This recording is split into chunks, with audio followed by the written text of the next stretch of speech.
আসসালামু আলাইকুম গাইস, সবাই কেমন আছেন? ওই জালের ভিতরে মামাটা বসে আছে। ওই মামাটার মাথায় মাছে আঘাত করছে। সে আঘাত করলে প্রচন্ড লাগে। এই পুকুরে প্রচুর মাছ। এই মাছগুলো জেলেদের জাল দিয়ে ধরছে।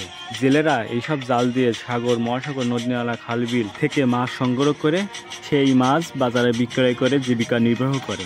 জালের ভিতরে প্রচুর মাছ আটকা পড়ছে। মাছগুলো বের হওয়ার জন্য কত না চেষ্টা করছে, কিন্তু বের হতে পারছে না। ছোট একটা পুকুরে জাল টানতে অনেকগুলো মানুষ লাগছে। খুব ছোট, তাই কি হয়েছে, মাছ তো অনেকগুলো আছে। এই মাছ জাল থেকে লাফিয়ে চলে যেতে না পারে, সেই জন্য এতগুলো মানুষ লাগছে। এখন বোঝা যাচ্ছে জালে কতগুলো মাছ পড়ছে। দেখেন, সব নড়াচড়া করছে মাছগুলো। হই হই রই রই, আজকে খুব আনন্দ লাগছে। ভালো তো লাগারই কথা।